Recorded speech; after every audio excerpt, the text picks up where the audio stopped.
நாணயமான தலைவர், எதிர்காலத்தில் நம்பிக்கையோடு உங்களை வழிநடத்துவார். அவர் பின்தொடர வேண்டும் என்று உங்களை கேட்டுக்கொள்கிறேன்.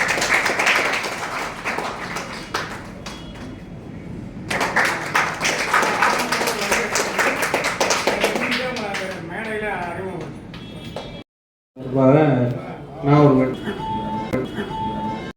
வாகனங்கள் இங்கே எடுத்து வர தமிழ்நாட்டில் திராவிட முன்னேற்ற கழகம், அண்ணா திராவிட முன்னேற்ற கழகத்திற்கு ஈக்குவலான கட்சி மறுமலர்ச்சி திமுக. ஊருக்கு ஒருத்தர் இருந்தாலும் 1000 பேருக்கு சமம் என்று நிரூபித்திருக்கீர்கள். மிக்க மகிழ்ச்சியாக இருக்கிறது. 140 வேனு, 9 காரு, 1 சீப்பு, ஆக மொத்தம் 150 வாகனத்தில் மாநாட்டுக்கு செல்வேன் என்று நான் சொன்னதோட என்னை மிஞ்சி நம்முடைய நிர்வாகிகள் 3000 பேரை அழைத்து வரேன் என்று சொல்லியிருக்கிறேன். உண்மையிலே மகிழ்ச்சி, நன்றி. இது வந்தால் இந்த மாவட்ட மறுமலர்ச்சி திமுக அனைவருக்கும் பெருமை. அந்த பெருமையை சேர்க்கின்ற வகையில் உங்களுடைய பங்கு இருக்க வேண்டும் என்று கேட்டு, அடுத்து இல்லை ஆலமரமாக இருந்தவர். இந்த வருத்தத்தோடு தான் நான் இங்கே அமர்வேன், வேலையோடு அமர்வேன். என்னை அருகாமையில் உட்காருவது எனக்கு பாதிப்பாக எனக்கு கிடைக்கிற மாதிரி இருக்கும். இப்படியாப்பட்டவர் இங்கே இல்லை.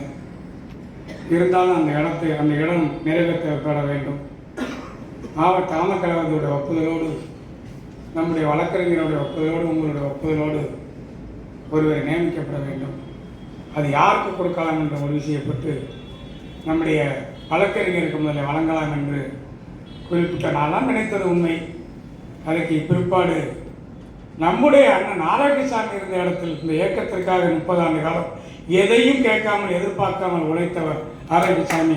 அந்த குடும்பத்தில் ஒருவருக்கு வளர வேண்டும் என்று நினைத்து ஏக மனதாக எல்லாருடைய ஒத்துழைப்போடு, இல்லை யாரும் சங்கடம் வந்துடக்கூடாது, ஒருத்தரை கூட இழந்துடக்கூடாது நினச்சி நான் வக்கீல் இடத்துலையும் சொல்லி, அண்ணன் ஐயா வாராயண இடத்துலையும் சொல்லி, உழைச்ச குடும்பம் 30 வருஷம் இந்த இயக்கத்திற்காக கஷ்டப்பட்டிருக்காங்க, அவர் குடும்பத்தில் ஒருவர் நியமிக்க வேண்டும் என்று கேட்டு எல்லோரும் ஏக மனதாக ஏற்றுக்கொள்ளப்பட்டு இன்றைக்கி அந்த அவைத்தலைவர் யாருங்கிற பேரை உங்கள் ஒப்புதலுக்கு நான் அறிவிக்கிறேன், நிறைவேற்றி கொடுக்க வேண்டும் என்று கேட்டுக்கொள்கிறேன். கே ஆரோக்கியசாமியுடைய அன்பு மகன், இளைய மகன் தாமஸ் விட்டர் அவர்களை மாவட்ட கழகத்தின் சார்பில் அவரை பரிந்துரை தலைமைக்கு செய்யப்படுகிறது என்பதை தெரிவித்துக் கொள்கிறேன். மேடைக்கு வாங்க. அவைத்தலைவராக அவர் பணியாற்றுவார். இனிமேல் அவர் மேடையில் தான் உட்காருவார். அப்பா எந்த பணியை செய்கிறாரோ அதோட நீங்கள் இளைஞர். அவர் 75 வயசு, நீங்கள் 50 வயசு தான் இருப்பீங்க. ஆமாம், 25 வயசு குறைவாக இருக்கிறனால வேகமாக இந்த இயக்கத்திற்கு நீங்கள் பணி செய்ய வேண்டும். உங்களுக்கு எதிர்காலம் இந்த இயக்கத்தில் இருக்கிறது. நம்பிக்கையோடு பணியாற்றுங்கள், நம்பிக்கையோடு வெல்லுங்கள், வெற்றி அடைவில் வாழ்த்துகிறேன். மனமாக இந்த மாவட்டத்தில் உங்களுடைய வாழ்த்துகிறேன் என்பதை சொல்லி இன்னைக்கு வந்திருக்கிற தன்னந்தனியாக இருந்து நாடாளுமன்றத்தில் எல்லா அமைச்சர்களையும் பிரதமர் கேட்டோன்னு